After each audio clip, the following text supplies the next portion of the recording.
Shalom Vacha, que le bon Dieu protège, vous donne la santé, la joie, la prospérité, bien sûr. Le titre de ce cours d'aujourd'hui, c'est à la mémoire de Alexandra Esther de Montréal, que Dieu repose son âme en paix. Bien sûr, après une longue maladie, 2 ans, elle a souffert énormément, mais elle a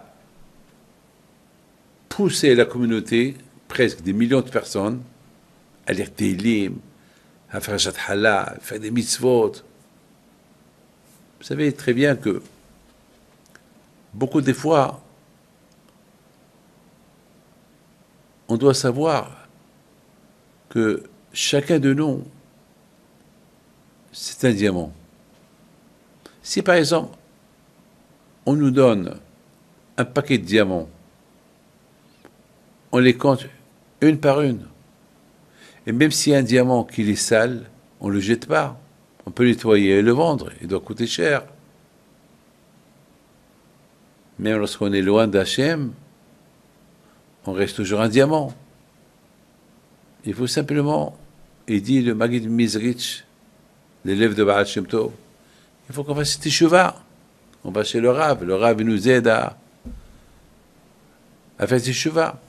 Cette jeune fille, Alexandra Esther, mariée à 3 enfants, elle a nettoyé beaucoup des diamants, beaucoup des gens perdus.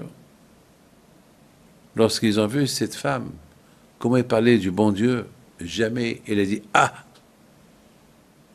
Lorsque le monde entier a vu sa souffrance, et elle disait à tout le monde, ah ben j'accepte ce que Hachem a fait. Elle savait de l'état où elle était. Alors, elle a fait comme Sarah Imenu, qu'elle a rendu Bitchouva de le bon chemin beaucoup des femmes. Comme ça, cette femme aussi, il a mis dans la Teshuvah beaucoup des gens, elle a. Mais il y a eu un problème. On m'appelle la semaine de la paracha de Haïsara, et on me dit que sa vie, elle est en danger. J'appelle son médecin, qui est un ami à moi, docteur Bouganim. Il me dit, Rabbi David, si je dois vous dire la vérité, il est en train d'agoniser maintenant.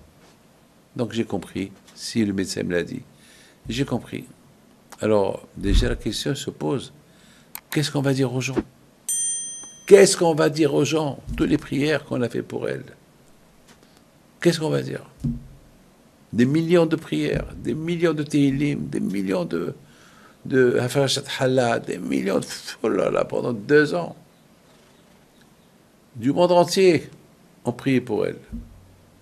Parce que c'est une famille très connue.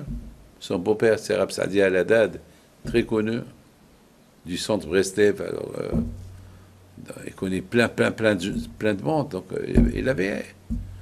Donc, tout le monde priait. Qu'est-ce qu'on va dire? Mes amis, alors j'ai pris la parole. Pendant les 7 jours, j'ai dit la phrase suivante. Bien sûr que Alexandra Esther, elle va dire à Hachem, qu'est-ce qu'on va faire avec tous ces millions de prières qu'ils ont fait pour moi? On ne va pas les jeter. Voilà, je suis là à côté de toi. Alors elle va dire, voilà Hachem, je te donne, couronne sur ta tête. Bien sûr que nous ne comprenons pas. Pourquoi ça s'est passé comme ça? On n'a pas de réponse à ces questions-là. On n'a pas de réponse pour la Shoah. On n'a pas de réponse à beaucoup de questions. Pourquoi? Je suis une jeune femme avec 3 enfants, un mari. On se pose des questions. Mais au lieu de se poser des questions, qu'il n'y a pas de réponse, il faut se corriger davantage.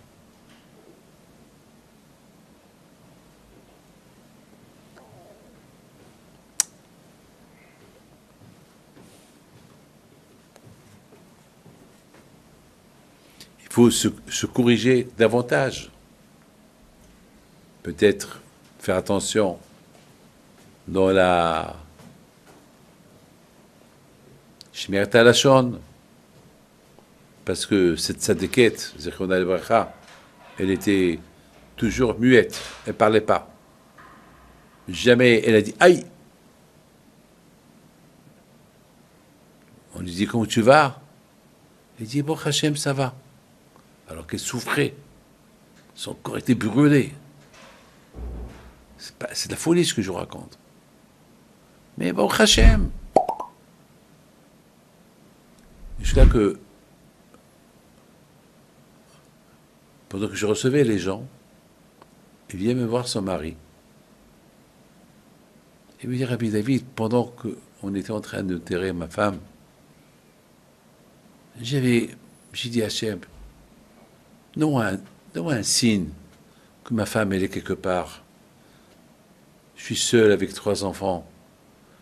Tout l'espoir que j'ai eu. Hachem, aide-moi.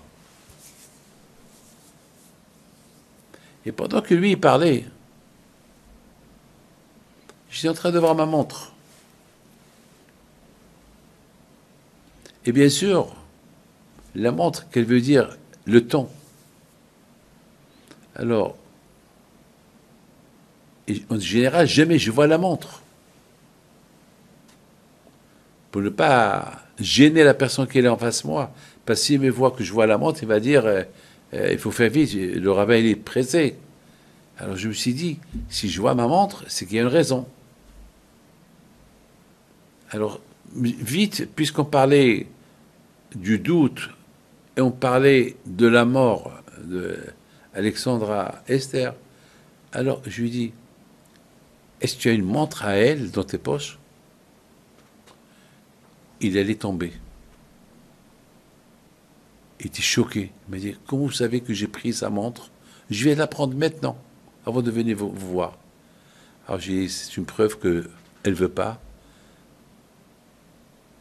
que tu as des doutes. Où elle se trouve, elle est à Gan Eden. C'est tout. Regardez comment quand je vais au roux, il conforte les gens. Moi, je ne suis pas un prophète. Moi, je viens de vous expliquer, j'étais en train de voir la montre, comme ça. Je ne sais pas pourquoi. Et Hachem, il a fait ce que... Il m'a guidé pour que je dise une phrase qu'il fallait dire. L'histoire, elle est longue, mais j'ai préféré la raconter de cette manière. Que son zéroute soit avec vous, que le bon Dieu vous protège et vous donne la santé à vous tous. Amen.